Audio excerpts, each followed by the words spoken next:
საღამო მშვიდობისა, თქვენ უყურებთ ფოკუს. მე ნინო მაჭარაშვილი ვარ. საქართველოს პრემიერ-მინისტრი, რომელიც ამერიკის შეერთებულ შტატებში იმყოფება, ვიცე-პრეზიდენტ ჯოზეფ ბაიდენს შეხვდა. შეხვედრას შეუერთდა პრეზიდენტი ბარაკ ობამაც. რა იყო ქართული და ამერიკული მხარეების გზავნილები ამ შეხვედრაზე? რა მნიშვნელობა აქვს ამ ვიზიტს უკრაინაში განვითარებული მოვლენების ფონზე? ამის შესახებ ვისაუბრებთ დღეს ფოკუსში. ამასთან სოჭის ოლიმპიადის დასრულებისთანავე რუსეთმა ოკუპაციის ხაზის გასწვრივ მავთულ ხარჯების გაბმა განაახლა. რას უნდა ველოდოთ მომდევნო პერიოდში და როგორი უნდა იყოს საქართველოს ხელისუფლების რეაქცია? ჩემს კითხვებს გადაცემის პირველ ნაწილში საპარლამენტო უმრავლესობის წევრი ლევან ბერძენიშვილი უპასუხებს. ბატონ ლევან, მოგესალმებით და ძალიან დიდი მადლობა, რომ მობრძანდით ჩვენს გადაცემაში. თავიდან მინდა დავიწყოთ ამ ვიზიტის ზოგადი შეფასებით, უფრო ზოგად კონტექსტში, ასე ვთქვათ. როგორ ფიქრობთ, იყო თუ არა ეს, ასე ვთქვათ, გზავნილი რუსეთისთვის, განსაკუთრებით უკრაინაში განვითარებული მოვლენების ფონზე, რომ ამ რეგიონის ქვეყნები არ არიან, ასე ვთქვათ, მარტო? ეს მართალია, რა თქმა უნდა არის გზავნილი, როდესაც მსოფლიოს ნომერ პირველი ფიგურა პოლიტიკური რომელიმე შეხვედრას ესწრება, შეუერთდება და სხვა.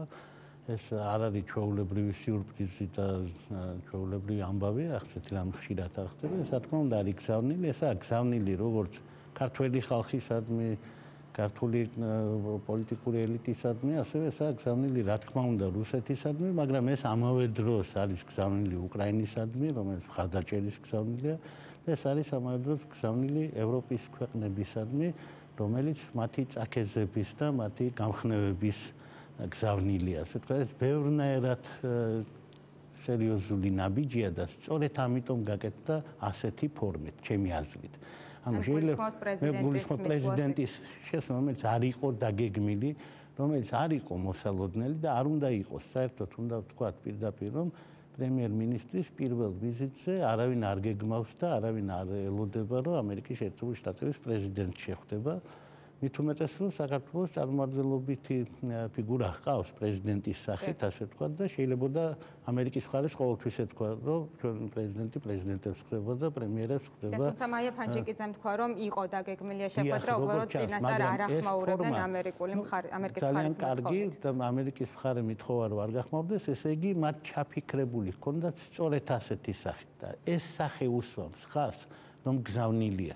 ეს კი არ არის უბრალოდ შეხვედრა და მარტო ჩვენი მხარდაჭერა, არამედ ეს არის ეს ნაწილი, რომ შეხვედრა არის და კაცი შემოდის და ჯდება და იღებს მონაწილეობას, აშკარად თავისი მოულოდნელი, დრამატული, მე ვიტყოდი, სვლით ამერიკის შეერთებული შტატების პრეზიდენტმა გაცილებით უფრო სერიოზულად გაუსვა ხაზი იმ მხარდაჭერას, რომელიც აქვს საქართველოს ევროინტეგრაციისა და ევროატლანტიკური ინტეგრაციის გზაზე, მაგრამ ამავე დროს ეს არის გზავნილი კეთრინ ეშტონებისთვის და შტეფან ფულეებისთვის, რომ კიდევ უფრო აქტიურად იმუშაონ ამ ქვეყნებთან მიმართებაში. როგორ ვთქვათ, უკრაინის მოვლენებმა დააჩქარა ეს შეხვედრა საქართველოს დელეგაციას? ეს შეხვედრა მომზადებული იყო და ის აუცილებლად შედგებოდა, რა თქმა უნდა, მაგრამ უკრაინის მოვლენებმა დააჩქარა ის, რომ ამ შეხვედრამ შეიძინა კიდევ უფრო მაღალი რეგისტრი და მესიჯმაც შეიძინა მეტი ადრესატი. ახლა მე რომ ევროპის ქვეყნები, მე გულისხმობ იმ ძალიან ცნობილ შემთხვევას, როდესაც ამერიკის შეერთებული შტატების საკმაოდ მაღალჩინოსანი ქალბატონის საუბარი გამოამჟღავნეს, როგორც რუსეთის დაზვერვა მუშავა, როგორც ჩანს კარგად, სადაც არც ისე კეთილი სიტყვებით იქნა ევროპის კავშირი მოხსენიებული. დღეს ახლა ევროპის კავშირი არ იმსახურებს ამ სიტყვას, რა თქმა უნდა, მაგრამ ამერიკის გამხნევება, ის უცნაური ფორმით იყო და ეს უფრო მხატვრული და მე ვიტყოდი დრამატული და თეატრალური ფორმითაა გაკეთებული. უნდა ითქვას, რომ ბარაკ ობამას ფორმა მსოფლიოს გაცილებით უფრო მოეწონება და ჩვენთვის ეს ძალიან მნიშვნელოვანია. წარმოუდგენლად მნიშვნელოვანია საქართველოსთვის ამ ეტაპზე, როცა ყველა ხვდებით, რომ დამთავრდა ოლიმპიადა, მთავრდება უკრაინის ამბები და არ არის გამორიცხული, რომ მთავარი სამიზნე ევროპული ინტეგრაციისა გახდეს. კი ბატონო, დაწვრილებით აუცილებლად ვისაუბროთ, მანამდე მინდა უშუალოდ შინაარსად შევეხოთ ამ შეხვედრის.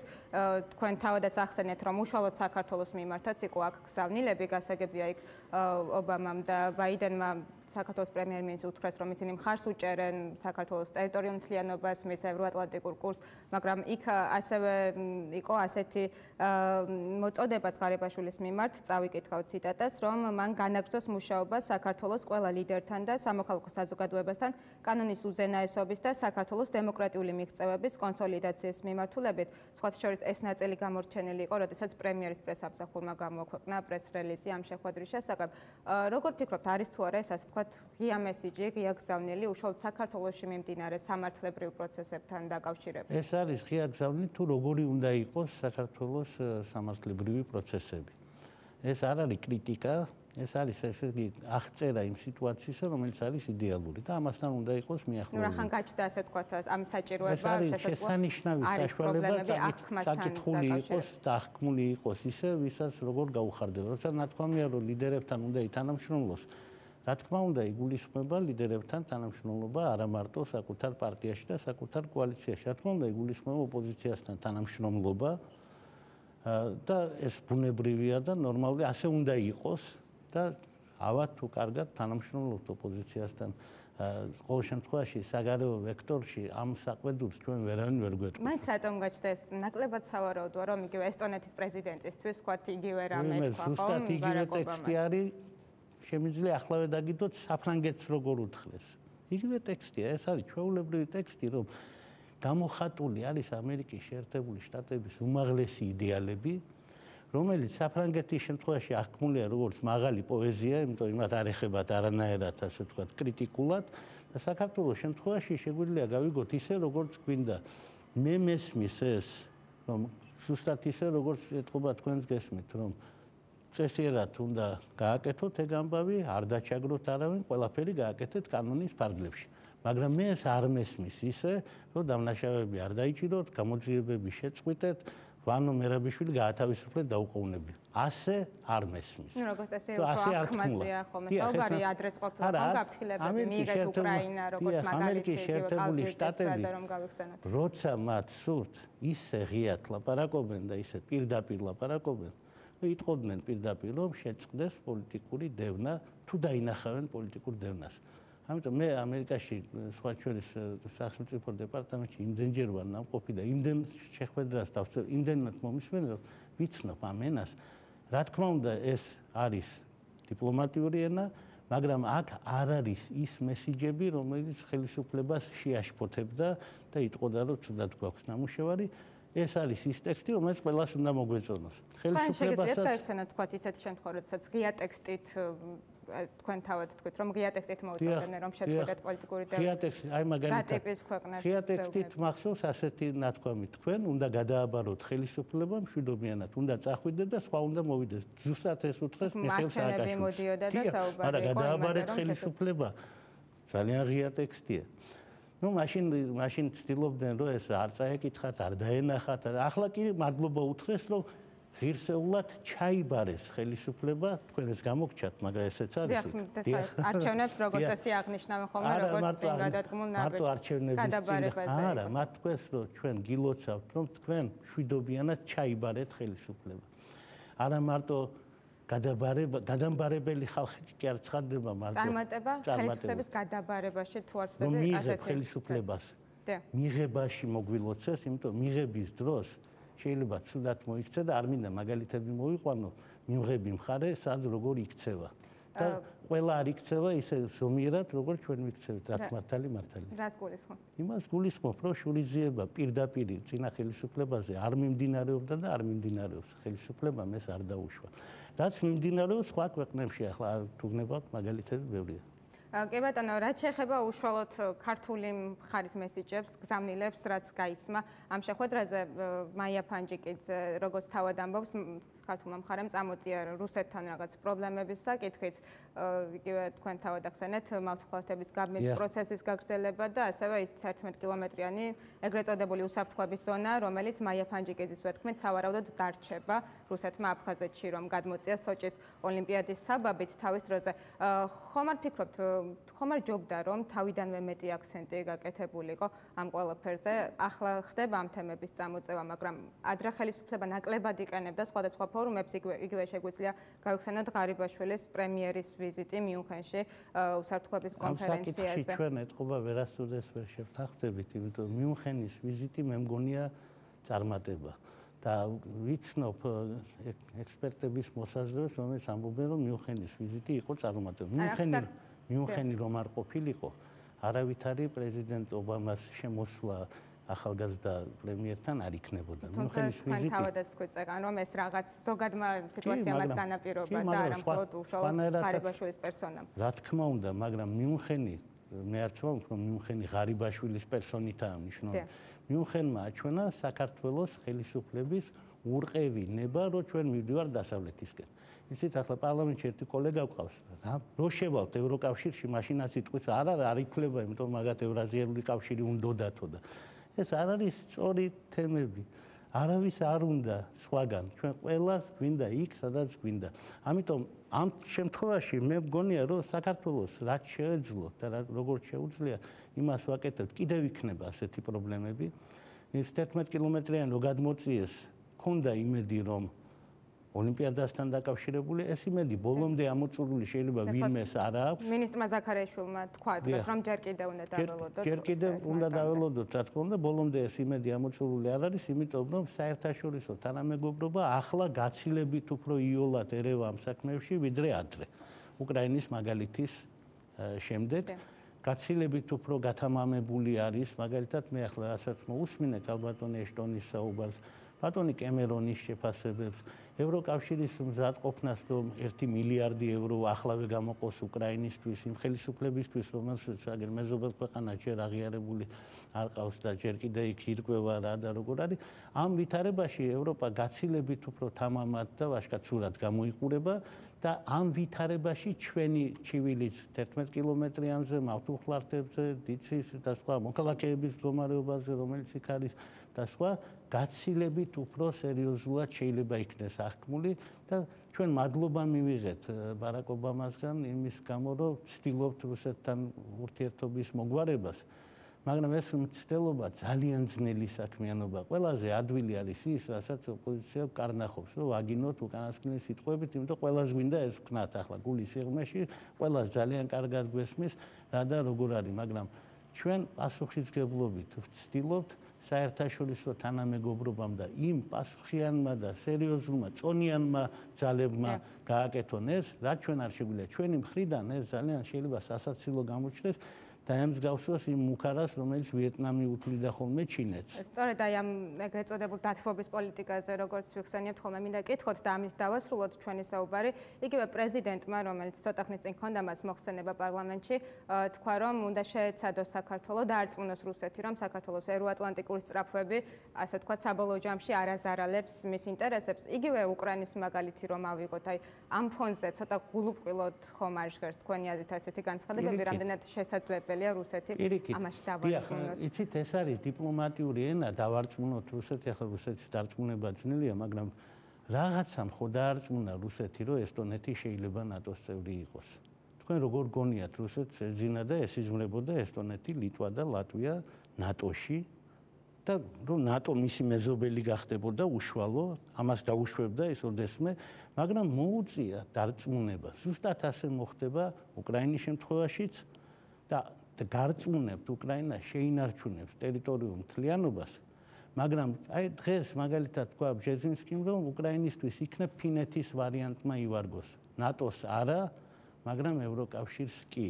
უკრაინამ ეს სცადა პრინციპში იანუკოვიჩის დროს, მაგრამ აღმოჩნდა, რომ რუსეთს არც ევროკავშირი არ უნდა ხომ უკრაინაში. მესმის, მაგრამ ძალიან დამოკიდებულია იმაზე, იანუკოვიჩები რას იტყვიან, ანუ იქაური ხელმძღვანელები. არ არის რუსეთის გადასაწყვეტი, სად იქნება უკრაინა.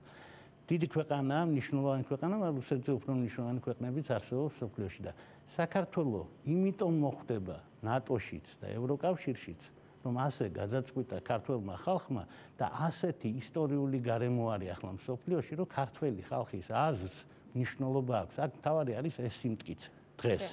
ასეთი დრო დადგა, როდესაც პატარა ქვეყანა, ჩვენნაირ პატარა ქვეყანას შეუძლია ღირსეული ნაბიჯი გადადგას. დღეს მოგეხსენებათ საქართველოს საბჭოთა ოკუპაციის დღეა და ჩვენ ვიხსენებთ იმ გმირებს, რომელთაც პატარა ქვეყნის, პატარა ბიჭებმა რაღაც გააკეთეს, რომელსაც იმ წუთას შეიძლება არანაირი შედეგი არ შეიძლებოდა მოყოლოდა მათი სიკვდილისგან, მაგრამ ის არის დღევანდელი დღისთვის და ხვალინდელი დღისთვის გაკეთებული საქართველოს მიეცემა საშუალება და ჩვენ დარწმუნებული ვართ ყველანი ერთნაირი სიხარულით აღმოვჩნდებით იქ, სადაც ჩვენი ადგილია ევროპაში. კი ბატონო, წარმატებას ვუსრულებთ საქართველოსაც, საკუთარ თავსაც როგორც მის მოქალაქეს და თქვენს ამ გზაზე. დიდი მადლობა რომ ჩვენი სტუმარი იყავით. ჩვენ სარეკლამო ჭრის შემდეგ დავბრუნდებით. ჩემი სტუმარი უკვე ნაციონალური მოძრაობის წევრი, საპარლამენტო უმცირესობის დეპუტატი გოკა გაბაშვილი იქნება, დაგველოდეთ.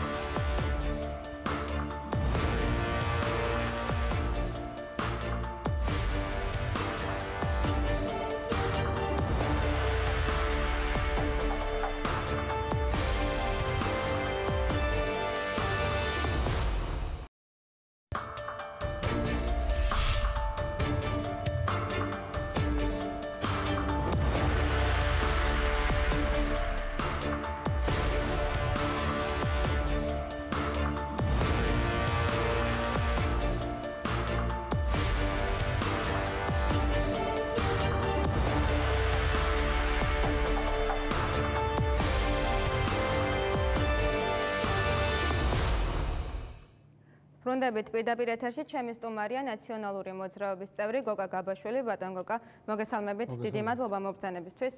ზოგადად რომ შევაფასოთ თავიდან პრემიერის ვიზიტი ამერიკის შეერთებულ შტატებში, რა გზავნილი იყო ეს ამერიკის მხრიდან, არა მარტო საქართველოს, არამედ რეგიონალური მასშტაბით, ასე ვთქვათ, იყო თუ არა ეს გზავნილი რუსეთს? ძალიან მნიშვნელოვანია თავისთავად საქართველოს მთავრობის მეთაურის ვიზიტი ამერიკის შეერთებულ შტატებში და ძალიან კარგია. ქვეყნისთვის საერთოდ არ არსებობს უნიშნელო შეხვედრა ამერიკის შეერთებული შტატების ვიცე-პრეზიდენტთან და პრეზიდენტთან.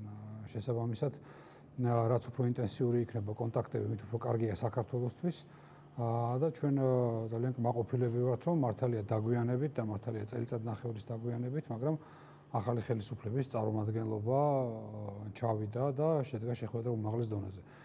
შესაბამისად, ეს მნიშვნელოვანი გზავნილია საქართველოსთვისაც, იმიტომ რომ ყველანაირი საუბარი იმაზე, რომ რაღაცა სახით მხარდაჭერა საქართველოს მიმართ ან პერსონალიებზეა დამოკიდებული, ან პოლიტიკურ კონტექსტზე, ან კონjunქტურაზე, ეს ასე არ არის. ამერიკის შეერთებული შტატები არის სტრატეგიული პარტნიორი და ამას ძალიან ნათლად გამოხატავს და ძალიან მკაფიო არის მხარდაჭერა ყველაფერი მთავარის, რაც საქართველოსთვის მთავარია, ეს ტერიტორიული მთლიანობა, სუვერენიტეტი და ქვეყნის განვითარების არჩეული გზა, რომელიც საქართველოს ხალხმა განსაზღვრა მათ შორის რეფერენდუმით. ასე რომ ძალიან მნიშვნელოვანი არის ამერიკის შეერთებული შტატების მხარდაჭერა.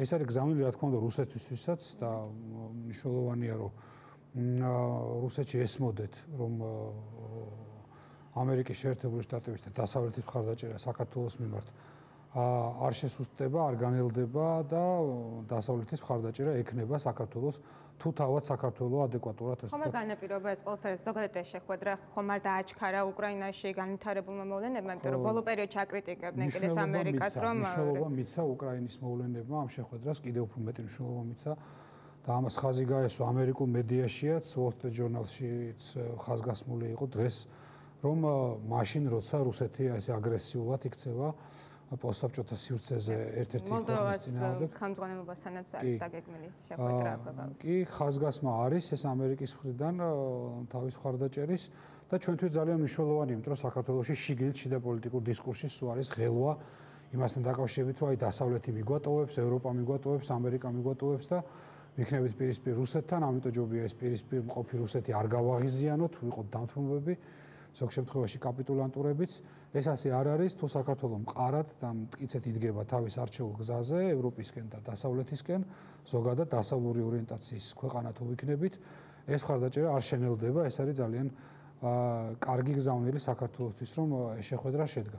და ეს არის გზავნილი, რა თქმა უნდა, მთელი მსოფლიოსთვისაც, მაშინ როცა იყო კითხვის ნიშნები, იქნება თუ არა ამერიკის პოზიცია მკაფიო ამ ქვეყნების მიმართ, რომლებიც დღეს ესწრაფის რუსეთის გავლენის ჩამოშორებას და ასე ვთქვათ, მოტოვებას კაფეო გზავნილია და ძალიან კარგია რომ ეს შეხვედრა შედგა. ბატონო გოგა თქვენ წეგან თავდაც ახსენეთ რომ იქ შეხვედრაზე კაფეო კიდევ ერთხელ ხაზი გაუსვეს საქართველოს ტერიტორიული მთლიანობის მხარდაჭერას მის რომ ხარს უჭერენ მის სწრაფვას ევროინტეგრაციისკენ და ასე შემდეგ.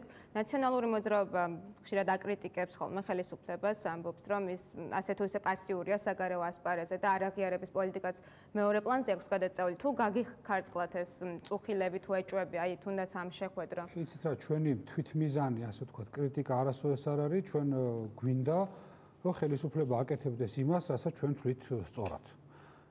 ამერიკის შეერთებული შტატებში ვიზიტი და ურთიერთობების გაღრმავება ამერიკასთან არის სწორი ჩვენი აზრით. ვთქვათ, შეიძლება გავაკრიტიკოთ, რომ იმავე დღესვე რატომღაც ბატონი ზურაბ აბაშიძე ბატონ ხომერიქს ხვდება კანცელარიაში, ეს არის საკრიტიკო.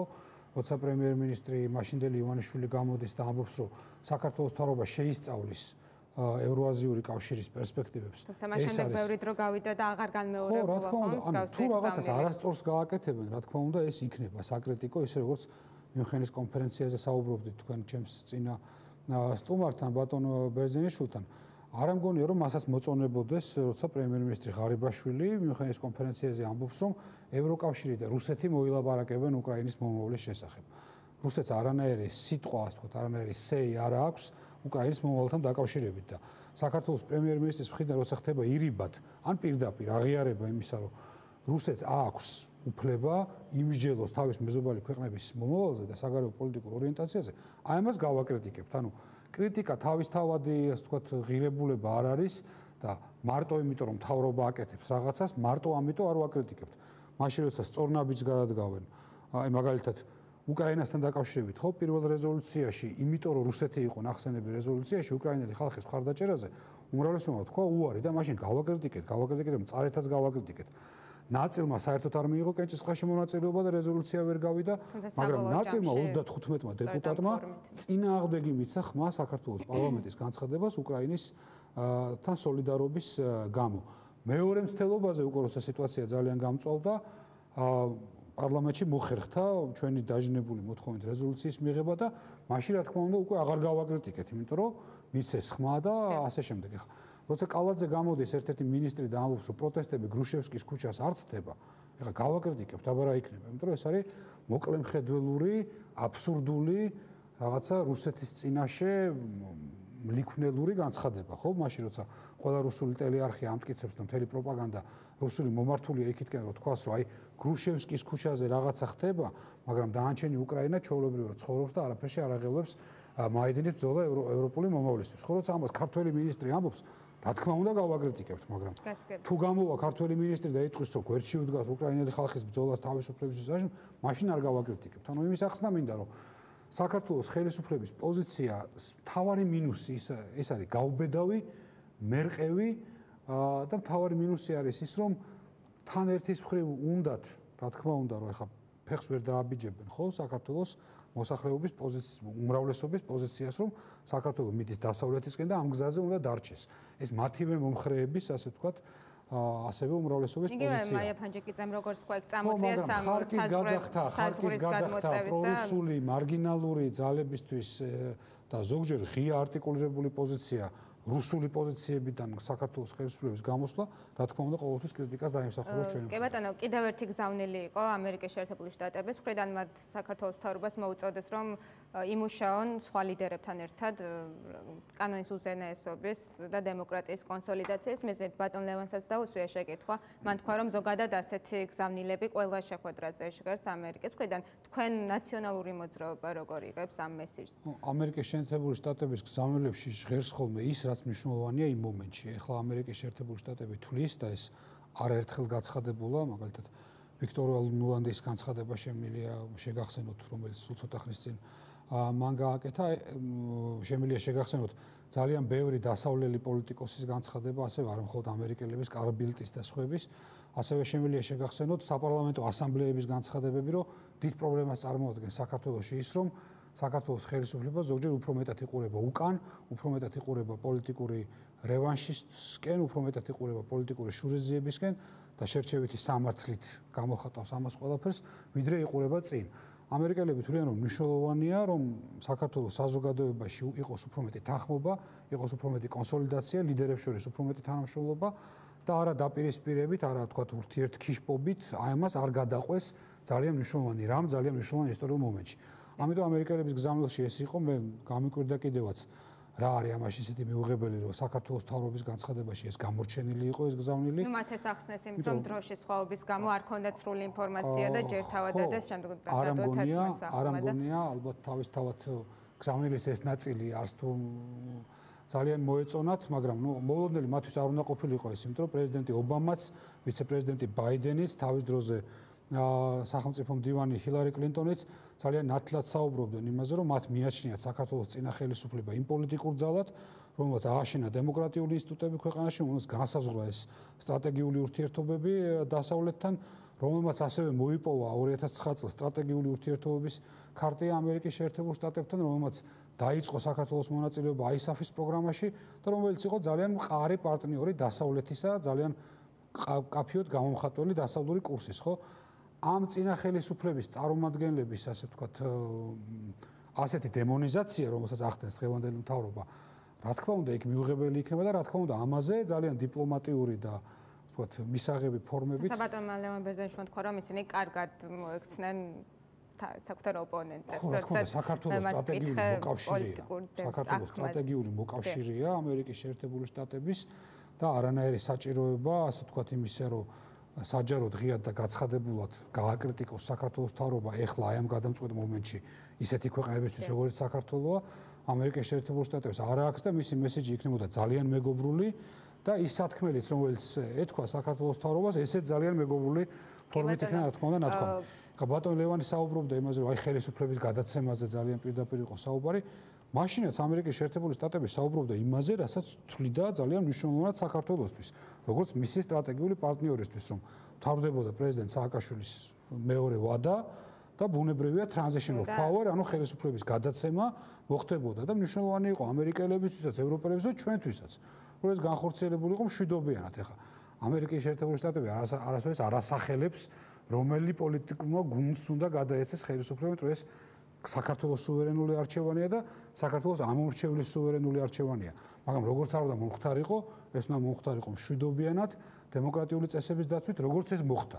სწორედ ამიტომ ეს არის დიდი პლუსი საქართველოსი დღეს და ამ პლუსს ყოველთვის საქართველოს პლუსად უთვლიან და დღესაც გახსოვთ თქვენ რომ ამ განცხადებაშიც იყო რომ მიულოცეს საქართველოს განვლილი გზა, ხელისუფლების მშვიდობიანი გადაცემის პრეცედენტი, მხარი დაუჭირეს საქართველოს ტერიტორიულ მთლიანობას და სუვერენიტეტს და მადლობა უთხრეს საქართველოს მონაწილეობისთვის, ასე ვთქვათ, საერთაშორისო სამხედრო ძალებში. ასე რომ ეს გზავნილი არის ძალიან მეგობრული გზავნილი.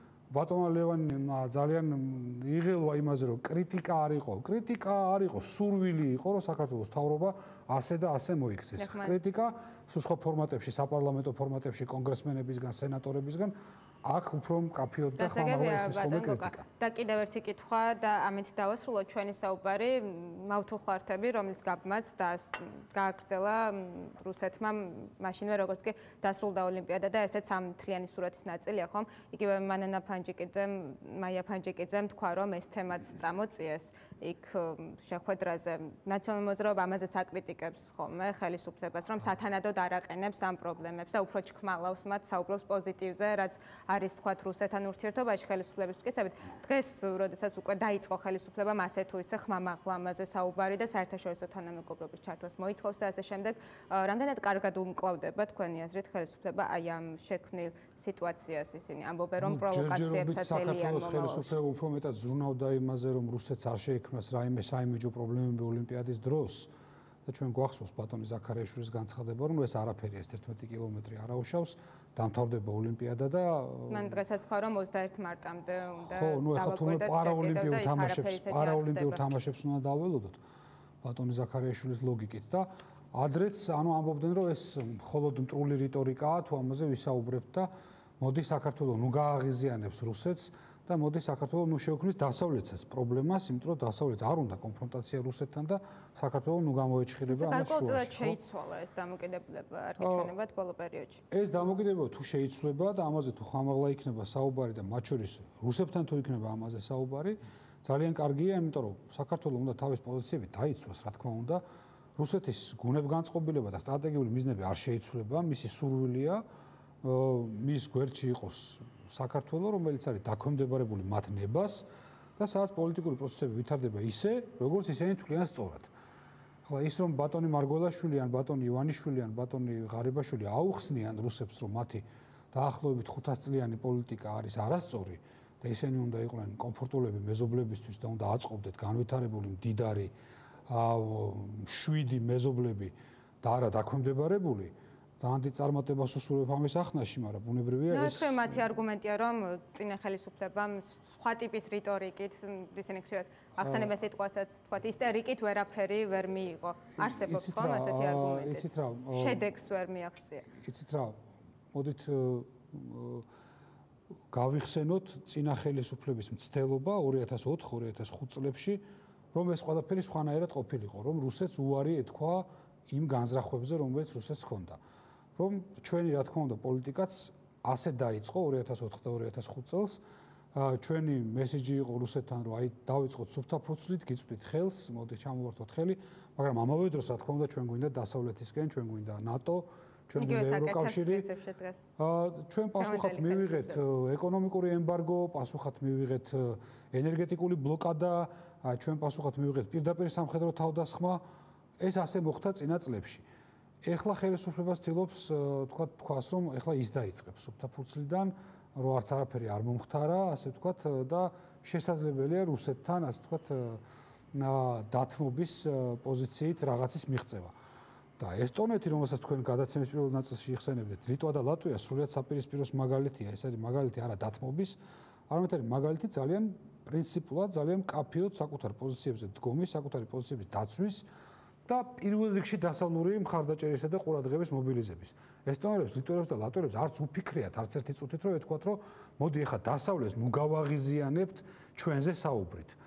ყველა სასაუბროში, ყველა დიპლომატიურ არენაზე, იქნებოდა ეს ბილატერალური, იქნებოდა ეს მრავალმხრივი, ყველა ბალტიელი პოლიტიკოსის სასაუბრო იყო, რომ ჩვენ დღეს ძალიან მაგრად მოგვაწვევიან, ჩვენ დღეს ძალიან ბევრ პრობლემას შეგვიქმნიან და დაგვიცავით. ამაზე საუბრობდნენ და ხმაურობდნენ და ბჭყალებში აღიზიანებდნენ რუსეთს ყველა კონტექსტში.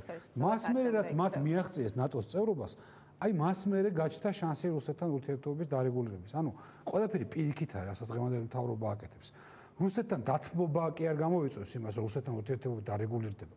არავითარ შემთხვევაში დასავლეთთან კიდევ უფრო აქტიური თანამშრომლობა, კიდევ უფრო მეტი ინტეგრაცია, კიდევ უფრო ენერგიული ნაბიჯები დასავლეთის მიმართულებით გამოიწვევს იმას, თუ საქართველოს თავის გზა გაიკვლია ამ მიმართულებით, ამ შემთხვევაში გაჩნდება შანსი რუსეთთან რაღაც დარეგულირების. დიდი მადლობა ბატონო გოგა, რომ ჩვენი სტუმარი ყავთ, თქვენ გემშვიდობებით. ჩვენ გადაცემის ბოლო ნაწილში უკვე სხვა თემით დავბრუნდებით. თბილისის მერია საჯარო სამსახურის შესახებ კანონში შეტანილ ცვლილებას აკრიტიკებს.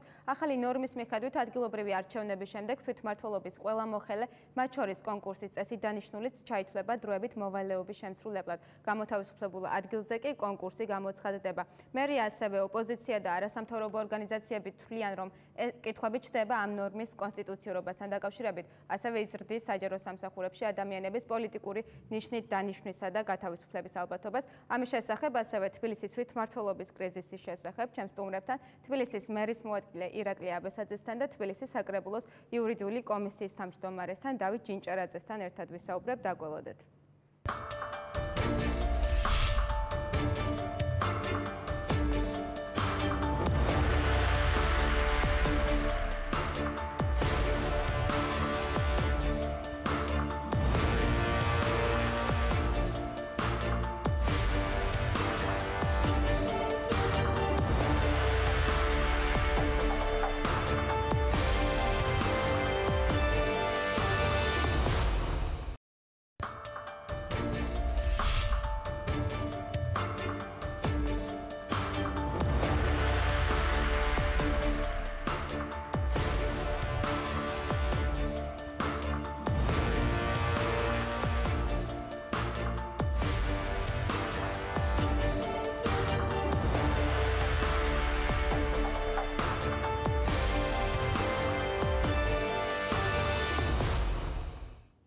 დაბრუნდებით პირდაპირ ეთერში გადაცემის ამ ნაწილში საჯარო სამსახურის შესახებ კანონში შეტანილ ცვლილებაზე, ასევე თბილისში დედაქალაქის ბიუჯეტთან დაკავშირებით წარმოქმნილ კრიზისზე ვისაუბრებთ. ჩემი სტუმრები არიან თბილისის მერის მოადგილე ირაკლი აბესაძე და თბილისის საკრებულოს იურიდიული კომისიის თავმჯდომარე დავით ჭინჭერაძე. მოგესალმებით. ძალიან დიდი მადლობა მოგზაურობისთვის. ბატონო ირაკლი, თქვენგან დავიწყებ, რადგან მერიამ განცხადება გაავრცელა, რაც ეხება აი ამ კანონს, საჯარო სამსახურის შესახებ კანონს. მაყურებლისთვის რომ უფრო გასაგები იყოს ამ ნორმით, რომელიც კანონში პარლამენტმა თებერვლის დასაწყისში შეიტანა, მოვალეობის შემსრულებლად ცხადდება ყველა ეს ადამიანი, ვინც დასაქმებულია მუშაობს თვითმმართველობებში და შემდგომ უკვე გამოსხატდება კონკურსი. რა არის თქვენი მთავარი პრეტენზიები აი ამ ნორმის მიმართ? როგორც თქვენ თვითონ აღნიშნეთ, საქართველოს პარლამენტმა 5 თებერვალს საჯარო სამსახურის შესახებ კანონში შეიტანა ცვლილება, რომლის შესაბამისადაც ადგილობრივი არჩევნების ჩატარების შემდგომ ყველა ის ადამიანი, რომელიც დღეს მუშაობს და დასაქმებულია გამგეობებში, მერიებში, საკრებულოს აპარატში, ეს ადამიანები ფაქტიურად გამოაცხადა უმუშევრებად, გამოაცხადა თანამდებობებიდან გათავისუფლებულად და კანონში გაიწერა, რომ 120 დღის განმავლობაში მან თავიდან უნდა მიიღონ მონაწილეობა კონკურსში და თავიდან უნდა ეცადნონ იმ თანამდებობების დაკავებას და იმ სამუშაოს შესრულებას, რასაც ისინი წლების განმავლობაში ასრულებდნენ კვალიფიციურად და პატიოსნად. სწორედ ეს არის ჩვენი, ასე ვთქვათ, აღშფოთების მიზეზით, სწორედ ეს არის ის, რაც ამ დანაწეს ხდის არაკონსტიტუციურს და რომლითაც ირღვევა ადამიანის შრომის საყოველთაოდ აღიარებული ფუნდამენტური უფლება, კერძოდ საქართველოს კონსტიტუცია იცავს ადამიანის შრომის უფლებას და გაცხადებულია კონსტიტუციაში, რომ თითოეულ ადამიანს უფლება აქვს, თუ კი აღმაყოფილებს კანონით დადგენილ მოთხოვნებს ეკავოს სახელმწიფო სამსახურში თანამდებობა, ადამიანის უფლებათა საყოველთაოდ დეკლარაცია ადგენს, რომ ადამიანი დაცული უნდა იყოს სახელმწიფოში უმუშევრობისგან, ყოველივე ამის საპირისპიროდ კი საქართველოს პარლამენტმა კიდევ ერთხელ ვიმეორებ, მხოლოდ იმიტომ, რომ საპარლამენტო უმრავლესობას ასე მოუნდა, ყოველგვარი არგუმენტაციის, ყოველგვარი დასაბუთების, ყოველგვარი ინდივიდუალური მსჯელობის გარეშე ადამიანის კვალიფიკაციის და მისი შრომითი გამოცდილების შესახებ სამსახურიდან გათავისუფლებას, უმუშევრად გამოაცხადა ეს ადამიანები. პარლამენტის წევრები არის ის, რომ თვითმმართველობის რეფორმა იმდენად შეცვლის საერთოდ ამ ლანდშაფტს, განლაგებას, რომ საჭიროა ძალთა გადანაწილება და ამისთვის გახდა ეს საჭირო. ყველას კარგად მოგეხსენებათ, რომ თვითმმართველობის კოდექსმა შეტანიდან მიღებამდე განიცადა ძალიან ბევრი ცვლილება და დღეს შეგვიძლია თამამად ვთქვათ, რომ ფაქტიურად ადგილობრივი თვითმმართველობის სისტემა და ფუნქციები დარჩა იგივე, უბრალოდ ფუნქციები რაც ჰქონდა თვითმმართველობას ის გადანაწილდა სხვადასხვაგვარად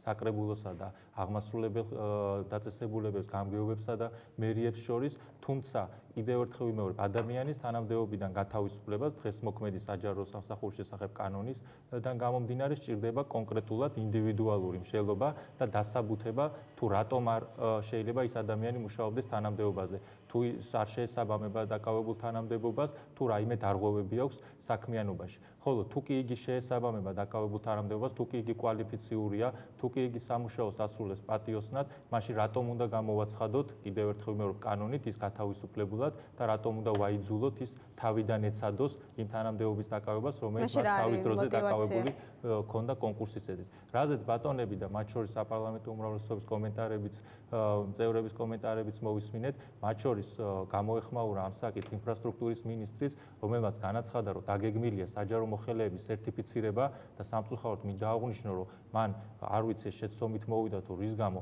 სერტიფიცირება საჯარო სამსახურში არ არსებობს ესეთი ცნება და საერთოდ რას მოიაზრებდა ბატონი მინისტრი გაუგებარია, თუ კი ყველა მათი კომენტარი მიანიშნებდა, რომ თითქოს ისინი აპირებენ კვალიფიციური კადრები დატოვონ სამსახურში და არაკვალიფიციური გაანთავისუფლოთ. ამისთვის ბატონო კანონების შეცვლა არ იყო საჭირო, საჯარო სამსახურის შესახებ კანონი დღესაც ითვალისწინებს ატესტაციის ინსტიტუტს, რაც ნიშნავს, რომ თანამდებობაზე მყოფი ადამიანს შეგიძლია ჩაუტარო ტესტირება, შეგიძლია ჩაუტარო გასაუბრება და თუ კი იგი არის არაკვალიფიციური, დაუსაბუთო და გაათავისუფლო თანამდებობიდან და სწორედ ამის შემდგომ გამოაცხადო კონკურსი და არა ისე, რომ ყოველგვარი განხილვის გარეშე, ყოველგვარი შეფასების გარეშე ადამიანი არის ჭკვიანი თუ არ არის შეესაბამება დაკავებულ თანამდებობას თუ არა, ის გამოაცხადო უმუშევრად და მოუწოდო კიდევ ერთხელ ვიმეორებ, რომ თავიდან ეცადოს დაიკავოს ის თანამდებობა, რაც თავის დროზე კონკურსის წესით აქვს დაკავებული. მადლობა ბატონო ირაკლი, დაგებრუნდებით. ბატონო დავით, თქვენ როგორ შეაფასებთ აი ამ ნორმის შეტანა? საუბარია დაახლოებით 13,000 ადამიანზე და როგორ ფიქრობთ, ხომ არ გაზრდის ეს იმის ალბათობას, რომ შემდგომში რაღაც პოლიტიკური მოტივებით, პოლიტიკური სიმპათიების მიხედვით აიყვანონ ხელახლა ადამიანები, ან გაათავისუფლონ? ალბათ მაგ მიმართულებით მიდიოდა ირაკლის საუბარი ძალიან ისე დაიწყო რომ თითქოს და ქვეყანა დაიქცა, მაგრამ ეს ისე არ არის. მიიღო საკანონმდებლო ორგანომ კანონი, შეიტანა ცვლილება. ეს არ ნიშნავს იმას, რომ ეს ადამიანები სამსახურიდან არიან განთავისუფლებული და ვინმე სამსახურიდან განთავისუფლებს, იქ არის სალსახად გაწერილი და თავიანთი არგუმენტები ჰქონდათ კანონმდებლებს, ისინი იღებენ კანონს და ჩვენ თვითმმართველობა ვართ და ჩვენ ვალდებული ვართ პირდაპირ შევასრულოთ. მაბატე შეგაწყვეტინებ, ვაკანტური ადგილებზე ცხადდება ხოლმე როგორც წესი, კონკურსი იგივე ამ კანონის მიხედვით, ანუ ეს ნიშნავს იმაზე საუბარი რომ შეიძლება პოლიტიკური ნიშნით ვინმე შემდეგ გადაწყვეტილება მიიღოს და ადამიანები სამსახურიდან დაითხოვოს და პოლიტიკური ნიშნით შეარჩიოს და ის ხალხი დანიშნოს. ნაადრევად მიმოჩნია და არასწორად, რამე თუ პირველი ოქტომბრის არჩევნების შემდეგ არაერთი ტესტირება და კონკურსი ჩატარებულა სხვადასხვა სამინისტროებში, მათ შორის თბილისის მერიაშიც, ჩატარდა ჩვენთანაც დღეს მიმდინარეობს საკრებულოში ტესტირება და აბსოლუტურად არავინ პოლიტიკური ნიშნით ჩვენ სამსახურიდან არ დაგვითხოვია.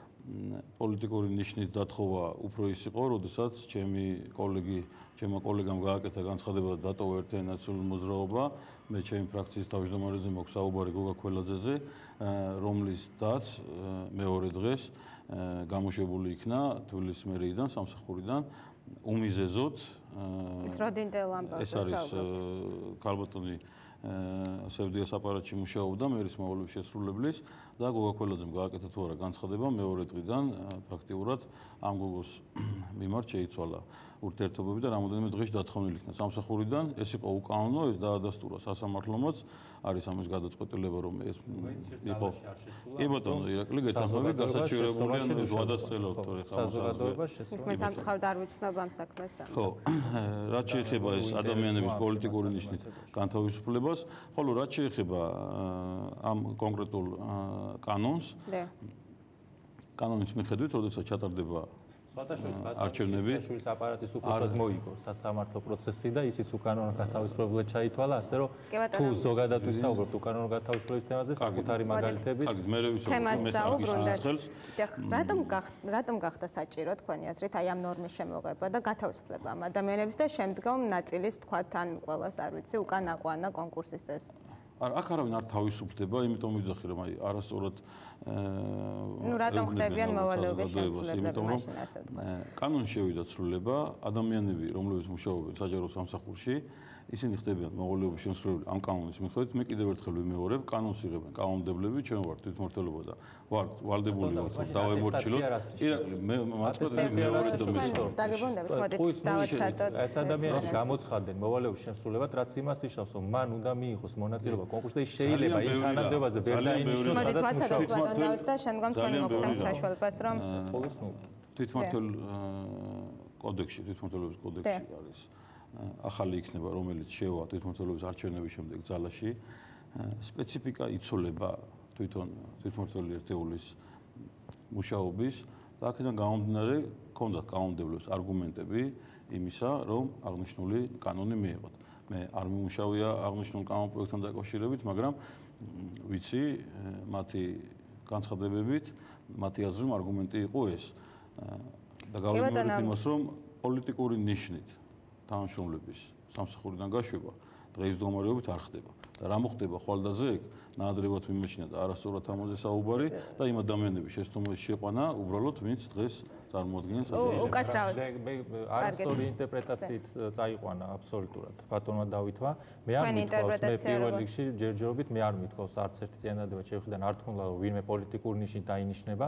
მე ჯერ ვსაუბრობ ერთ არასამთავრობო ორგანიზაციები რომ იზრდება ამის ალბათობა მე ამიტომ დავსვი ეს ალბათობა იზრდება, მაგრამ გაცილებით მნიშვნელოვანია რომ დღეს სამსახურში მომუშავე ადამიანი, რომელიც არის კვალიფიციური, რომელიც შეესაბამება დაკავებულ თანამდებობას, რომელიც მუშაობს დღე და ღამე იმისთვის, რომ სწორედ იმიტომ, რომ თანამდებობრივი მოვალეობები შეასრულოს კეთილსინდისიერად, კანონმდებელმა ისე რომ ეს არ დააინტერესა ვიზი არის საუბარი და რა ფუნქციის მატარებელ ადამიანზე და არ დაავალა ასეთ ადმინისტრაციულ ორგანოს შეესწავლა მისი კვალიფიკაციის საკითხი, რასაც კიდევ ერთხელ ვიმეორებ ატესტაცია ქვია და არა კონკურსი. ისი გამოაცხადა სამსახურიდან გათავისუფლებლად. პირველი პრობლემა ეს არის. მერე როგორ შეირჩევა და როგორ დაინიშნებიან ადამიანები, ეს მეორე პრობლემაა. სწორედ ეს არის ატესტაციასა და კონკურსს შორის განსხვავება, რომ თუ ჩვენ გავვითხოვდით, რომ ტარდება ატესტაცია, ადამიანი, რომელიც თანამდებობაზე მუშაობს, რჩება თანამდებობაზე, აბარებს გამოცდას და თუ იგი თანამდებობა შეესაბამება, რჩება თანამდებობაზე. კონკურსის შემთხვევაში ეს კარგად უნდა გვესწრებოდეს, რომ ადამიანი, რომელიც იღებს კონკურსში მონაწილეობას, შეიძლება მისი კონკურენტი ასევე ჭკვიანი და კარგი ადამიანი იყოს, ისევე როგორც თანამდებობაზე მომუშავე ადამიანი და მისი დანიშვნა ფორმალურად კანონის დარღვევის ნიშნებს არ შეიცავდეს, მაგრამ ვინც თანამდებობაზე მუშაობდა, მისი გათავისუფლება კანონის საფუძველზე, თუ კი იგი თანამდებობა შეესაბამებოდა, ეს არის აბსურდული თვითნებობა, კიდევ ერთხელ ვიმეორებ პარლამენტის მხრიდან, ეს წაახალისებს მომავალში პარლამენტს, რომ ნებისმიერ კანონში ბატონმა დავით მაგასაც მნიშვნელოვნად შეიცვალა. ვერცად მნიშვნელოვან ცვლილებას, ეხლა ჩვენ რომ მას ვკითხოთ თვითმმართველობის კოდექსში, ვერ დაგვისახელებს კონკრეტულად, მაგრამ ესეც არ არის არსებითი. მნიშვნელოვნად შეიძლება შეიცვალოს სხვა ჯანმრთელობის დაცვის შესახებ კანონი და ეს ნიშნავს, რომ პარლამენტს აქვს უფლება, რომ ჯანდაცვის სამინისტროს თანამშრომლები მოვალეობის შესრულებას. ეს არის კიდევ ერთხელ ვიმეორებ მნიშვნელოვანი ხელყოფა ადამიანის შრომის უფლების და ტყუილია იმის თქმა, რომ ეს ხალხი გათავისუფლებულები არ არიან, მაშინ კონკურსი ცხადდება ვაკანტურ თანამდებობაზე, თუ თანამდებობა ვაკანტური არის, კონკურსს ვერ გამოაცხადებ, ანუ ყველა ეს ადამიანი სამწუხაროდ გასაგებია თქვენი პოზიცია, ბატონ დავით, თქვენ გსურდათ კომენტარს გაკეთება და აქვე კითხვასაც დაგისვამ. ხომ არ უკავშირდება ეს, ბევრმა დაუკავშირა პრემიერის და ვიცე-პრემიერის განცხადებებს ცოტა ხნის წინ ღარიბაშვილმა და კახიკალაძემ თქვეს, რომ მოკლედ შინაარსი რომ გადმოვცე დაუფასდებათ, ასე ვთქვათ, ქართული ოცნების აქტივისტებს და მხარდამჭერებს, მათი თავდადება და ისინი დასაქმდებიან. ხომ არ უკავშირდება აი ამასაც, ამაზეც? მე ვერ დაუკავშირებ მათ განცხადებებს.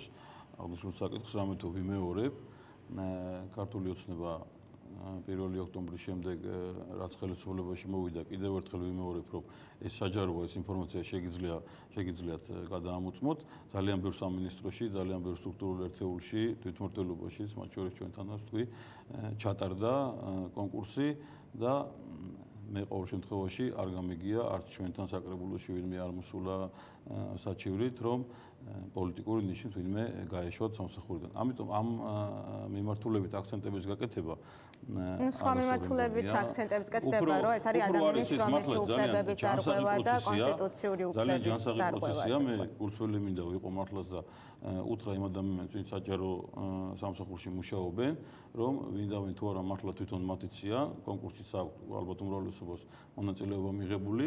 აქ არის უბრალოდ ის, რომ თვითმმართველობის არჩევნების შეგრძნება რაღაც პერიოდის განმავლობაში ჩატარდება თავიდან ტესტირებები ამ ახალი მიღებული კანონის საფუძველზე და ის ადამიანები, როგორც ბატონი ირაკლი ძახის რო არიან ძალიან კვალიფიცირებული, გამოცდილები, ჯეროვნად ასრულებენ თავიანთ სამუშაოს, არც ესეთ ადამიანს, რომელიც ჯეროვნად ასრულებს დღეს თავის სამუშაოს და არის პროფესიონალი თავის საქმის, არ გაუჭირდება არც ატესტაციის მონაწილეობის მიღება. ხელმეორედ ცდელობა, რომ გააგრძელონ სამსახური იქ, სადაც ისინი მუშაობენ, არაფერს არ არღვევენ და კვალიფიკაციით სამსახურს შეესაბამებიან. სწორედ ეს არის პრობლემა და სწორედ ეს არის კიდევ ერთხელ თვითნებობა საპარლამენტო უმრავლესობის, რომელსაც არანაირი უფლება გათავისუფლებულად ასე აპრიორი 13,000 ადამიანი გამოაცხადო, არ აქვს, არ აძლევს ამის უფლებას მას არც საქართველოს კონსტიტუცია და არც ის საერთაშორისო ხელშეკრულებები და შეთანხმებები, რომელსაც საქართველოს მიერთებულია. ამაზე ჩვენც აქტიურად ვიმუშავებთ, არასამთავრობო ორგანიზაციებმაც დააფიქსირეს თავიანთი პოზიცია. დღეს პროფკავშირება და ძალიან მივესალმები გამოხატა თავისი ძალიან მკვეთრად უარყოფითი დამოკიდებულება მიღებული კანონის მიმართ. ამიტომ ეხლა ბატონი დავითის ძალიან მიამიტური მცდელობა იქნება ამ მტკიცოს, რომ ამითი არაფერი ცუდი არ მოხდარა, არ შეიძლება რომ ის არასამთავრობო თუ მე შეიძლება დაინტერესებული პირი მიწოდოს, არ შეიძლება რომ პროფესიული კავშირების გაერთიანება ან არასამთავრობო ორგანიზაციები დავადანაშაულოთ, რომ ვიღაცის მიმართ სუბიექტური დამოკიდებულება აქვს. აქ ერთმნიშვნელოვნად დაირღვა ადამიანის შრომის უფლებები და ასეთი კანონის ძალაში დატოვება მომავალში ძალიან მახინჯი პრაქტიკა და წამახალისებელი, რომ ნებისმიერ დროს მიიღონ. ეს უკვე მე უბრალოდ მინდა რომ თუ გსურთ თქვენ შეძლებთ გააკეთოთ კომენტარი. რეპლიკას ვიტყვი, რომ მე არაფერს არ ვამტკიცებ, ირაკლი ვამბობ იმას, რასაც ვფიქრობ და მომავალი გვიჩვენებს, მომავალი წინ არის, რა თქმა უნდა. მინდა რომ დიახ, თბილისის ბიუჯეტით მოვასწროთ უბრალოდ საუბარი და დრო გვეყოს ამისთვის ალბათ აინტერესებს ჩვენს მაყურებელსაც საკრებულომ არ დაამტკიცა მიუხედავად იმისა, რომ მერია მისი თქმით ყოველ შემთხვევაში შეეცადა გაითვალისწინებინა აბსოლუტურად ყველა პრეტენზია. როგორ ფიქრობთ, არის თუ არა რესურსი დარჩენილი იმისა, რომ საკრებულომ დაამტკიცოს თბილისის ბიუჯეტი 2014 წლის ბიუჯეტი მარტის 11 რიცხვამდე სანამ არის ვადა ამისთვის? მე როგორც ერთი დეპუტატი საკრებულოში ერთხმას წარმოვადგინა ჩემს მოსაზრებას გეტყვით ძალიან მოკლედ. მე პირადად მაქვს ძალიან ბევრი შეკითხვა და ჩემი მოსაზრებები ბიუჯეტთან დაკავშირებით. რამე თუ 28 დეკემბრიდან დღემდე ბიუჯეტი შემოვიდა რამოდენიმეჯერ საკრებულოში და ორჯერ იცით თქვენ რომ ჩავარდა ბიუჯეტი და დაახლოებით 100 მილიონ ლარამდე თუ არ ვცდები გაიზარდა და ფაქტიურად უკმაყოფილო ვიყავით ჩვენ როგორც ბიუჯეტის პროექტით, ასევე ჰქონდა მის ხარჯვით ნაწილთან ძალიან ბევრი შეკითხვები. მერიამ ხომ გაითვალისწინა ბევრი ის შენიშვნა, რაც მიიღო საკრებულოსთან. ნაწილობრივ გაითვალისწინა, ნაწილობრივ არ გაითვალისწინა, მაგრამ დღეს იმაზე საუბარი რომ არის თუ არა იმის შანსი, ვფიქრობ რომ ჯანსაღია, იმიტომ რომ მართლა არ ვიცით ხვალდას ეგ რა იქნება, საკრებულო მიიღებს თუ არა ბიუჯეტს, მაგრამ აქ ყველაზე ძირითადია ის მომენტი, მე ვფიქრობ რომ ქალაქის თბილისის მთავრობას დობა აქვს დაკარგული როგორც საკრებულოს უმრავლესობის წინაშე, ასევე საზოგადოების წინაშე. იმიტომ რომ მე გეტყვით მაგალითად, ოდესაც შემოვიდა 720 მილიონიანი ბიუჯეტი, კონსულტაციების შემდეგ დაემატა 10 მილიონი და საკრებულოს სხდომის წინ დღით ვიცოდით, ოდესაც ჰქონდა კონსულტაციები მთავრობის წევრებთან, ბიუჯეტი მეორე დღეს უნდა შემოსულიყო 780 მილიონი, მეორე დღეს შემოვიდა ბიუჯეტი 730 მილიონიანი, იყო 50 მილიონი ერთ პატარა ფარატინა ფურცელზე ჩამოწერილი და კიდევ ამას დამატებული 5 მილიონი. საიდან მოვიდა ეს ციფრები? ჩავარდა ეს ბიუჯეტი, გავიდა რამოდენიმე პერიოდი, განახლდა კონსულტაციები, მეორედ შემოვიდა ბიუჯეტი, სადაც თითქოს და აბსოლუტურად ყველა მოთხოვნა იყო გათვალისწინებული საკრებულოს მიერ დაყენებული მოთხოვნები და ჩვენ პასუხად მივიღეთ ის, რომ ჩვენ აბსოლუტურად ყველაფერს გავითვალისწინებთ თქვენს მოთხოვნებს და თუ რის საფუძველზე გაითვალისწინებთ, საიდან მოვიდოდა ეს თანხები, მაშინაც წარმოადგინეს უკვე რამოდენიმე ფურცელი, სადაც ფერადი სურათები იყო წარმოდგენილი იმ თბილისში გასაყიდი ობიექტების, რომლებიც გაყიდვის შემდეგაც ამოიღებდნენ ამ თანხებს და იმ თანხებით გასაგებია თქვენი პრეტენზიები აქედან გამომდინარე მართლა ძალიან ბევრი შეკითხვები იყო და ამიტომაც ბიუჯეტი ჩავარდა. ბატონო ირაკლი, რამდენად იწევდა მერიის ბიუჯეტის პროექტი ამდენ შეკითხვას, ფერადი სურათები იქნა ნახსენები, გასაყიდი ობიექტები და ასე შემდეგ. თუ დაკარგვა მხოლოდ იმან გამოიწვია, რაზეც ბატონმა დავითმა ისაუბრა, მე მხოლოდ მიხარია ეს გამოდისო ჩვენი ოპონენტებიც ჩვენი მუშაობის ეფექტურობას და ზოგადად საქმიანობას დადებითად აფასებენ. რაც შეეხება საბიუჯეტო პროცესს, მე მოკლედ შეგახსენებთ, სწორედ ისე იყო, როგორც ბატონმა დავითმა აღნიშნა, 29 დეკემბერს საკრებულომ ჩააგდო ბიუჯეტი, რომელშიც საკრებულოს შენიშვნები გათვალისწინებული იყო და ჩააგდო იმ მიზეზებით, რომელზეც მანამდე საერთოდ საუბარი არ ყოფილა და სხდომის დღეს დაასახელეს. შემდგომ, როდესაც მოიწერეს შენიშვნები და ჩვენ ყველა შენიშვნა გავითვალისწინეთ, მერე თქვეს, რომ არარეალურიაო რომ თქვენ პრივატიზება შეასრულოთ 100 მილიონი, ანუ პრივატიზების გეგმა გაიზარდა, რომ ის 150 მილიონი და ჩვენ ამას სურვილები დავარქვით და ეწყინათ ჩვენს მეგობრებს, მაგრამ რეალურად სურვილი იყო, იმიტომ თუ არ მიუთითებ, რომელ პროგრამას მოაგდეს და მხოლოდ დამატება გინდა, ეს მხოლოდ სურვილს ნიშნავს და არა ბიუჯეტზე მუშაობას და საბიუჯეტო შენიშვნას. სწორედ ასეთი შენიშვნების მიუხედავად ჩვენ თავზე ავიღეთ მეტი მუშაობის ვალდებულება და გავზადეთ საპრივატიზებო გეგმა 100 მილიონ ლარამდე. ბატონი ირაკლი ეხლაც მახსოვს შიხიაშვილი საფინანსო საბიუჯეტო კომისიის თუ ბიუროს ხდომაზე ხელში ეჭირა ქაღალდი და იძახდა, რომ ერთი წელი მაინც მანახეთ, როდის ჰქონდათ ამხელა ისა, რა ქვია, პრივატიზების გეგმა და პრობლემა არ იქნებაო და მინდა გითხრათ, 2007 წელს ჩვენ 124 მილიონი ლარით შევავსეთ ბიუჯეტი პრივატიზებიდან მიღებული შემოსავლებით, ანუ ეს არ არის რეალურად არარეალური ციფრი, მაშინ როდესაც დღევანდელი მთავრობა გვიმტკიცებს, რომ იწყება საინვესტიციო, ასე ვთქვათ, გამოცოცხლება, გაჯასაღება პროცედურების. თუმცა მერიასაც არ მოწონდა ხო საბოლოო სახე ამ ბიუჯეტის, რაც ამ შენიშვნების გათვალისწინებით ბიუჯეტი, რომლის შესრულებაზე ჩვენ სრულ პასუხისმგებლობას ვიღებდით, შესაძლებელია ბატონებმა თავიანთი, ასე ვთქვათ, რესურსებიდან გამომდინარე ჩათვალეს, რომ ეს იყო შეუსრულებელი ბიუჯეტი. მე გეუბნებით კონკრეტულ მაგალითს, რომ ეს იყო შესრულებადი ბიუჯეტი, ამის შემდეგ ბოლო ჩვენი შეთავაზება და ჩააგდეს მათ ბიუჯეტი, ბოლო ჩვენი შეთავაზება არის ისეთი, რომელთანაც, ასე ვთქვათ, გამოსავალი მათ არ აქვთ, ჩვენ მათ ვთავაზობთ, რომ თვითონ შეადგინონ ბიუჯეტი, როგორც მათ წარმოუდგენიათ კარგი ბიუჯეტი და ხალხისთვის საკეთილდღეო ბიუჯეტი და ჩვენ მზად ვართ რომ ამ ბიუჯეტს დაუჭიროთ ხარი, ამის საპასუხოდ გვესმის რომ ჩვენ თანამდებობები უნდა დავტოვოთ. თუმცა ამის საპასუხოდაც ჩვენ ვამბობთ რომ ნუ შევქმნით კრიზისს, ბიუჯეტი დავამტკიცოთ, გადადგინეთ თანამდებობიდან, მათ შორის ბატონი დავითიც, ისევე როგორც მე, იმიტომ რომ არც ბატონ დავითს არ ქონდა ნდობა გამოცხადებული საკრებულოში შესვლისას, როგორც ქართული ოცნების წარმომადგენელს, ისიც ასევე ნაციონალური მოძრაობის წარდგინებით მოხდა საკრებულოში. თუ საუბრობ თანამდებობებზე ჩამოკიდებაზე, ნურც ერთი მხარე ჩამოკიდებული. ამ თანამდებობებს გადავდგეთ ორივე მხარე და კი ბატონო, ხალხს ექნება კოალიციური ციკრება ისთავრება და როგორც გინდათ ისეთი დავარქვათ, თუ კი გადადგებიან ბატონი და თან ისინი რჩებიან საკრებულოს წევრებად, ხო თბილისის მთავრობის წევრები გადადგომის შემთხვევაში რჩებიან, ასე ვთქვათ, უმუშევარი, ხო? ყოველ შემთხვევაში საჯარო სამსახურში არჩებიან, ხო?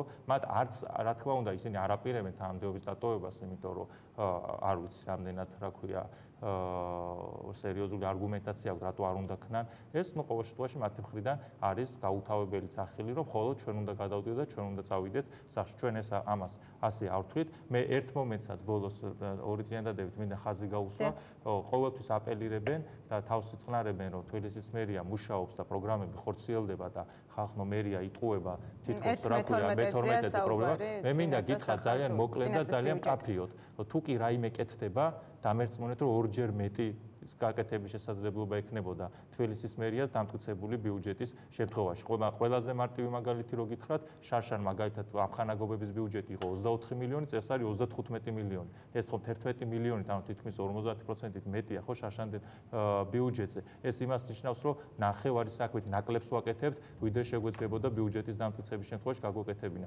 ზუსტად ესე არის სოციალური მიმართულებითაც, ზუსტად ესე არის მოქალაქეების კურნალობის დაფინანსების მიმართულებით. თუ კი ჩვენ ამას ვაკეთებთ და ხალხი ამას ვერ გძნობს, ეს არ ნიშნავს, რომ ხალხს პრობლემა არ აქვს, იმიტომ რომ ხალხი ვერ გძნობს იმას, რომ ჩვენ შეგვეძლო მათთვის გაცილებით მეტი დახმარება გაგვეწია და მეტი პროგრამა შეგვეთავაზებინა. მადლობა ბატონო ირაკლი, ბატონ დავით, თქვენს მოკლე რეპლიკის სახით და აი მერია საუბრობს იმაზე, როგორც ზარალდებიან თბილისის მაცხოვრებლები. კი ბატონო, ხა იმაზე საუბარი, რომ ბიუჯეტი, უბიუჯეტო თბილისი უფრო მაგარია ვიდრე ბიუჯეტიანი თბილისი, ამაზე ორი აზრი არ არსებობს და ეს არც არსად არ გვითქვამს.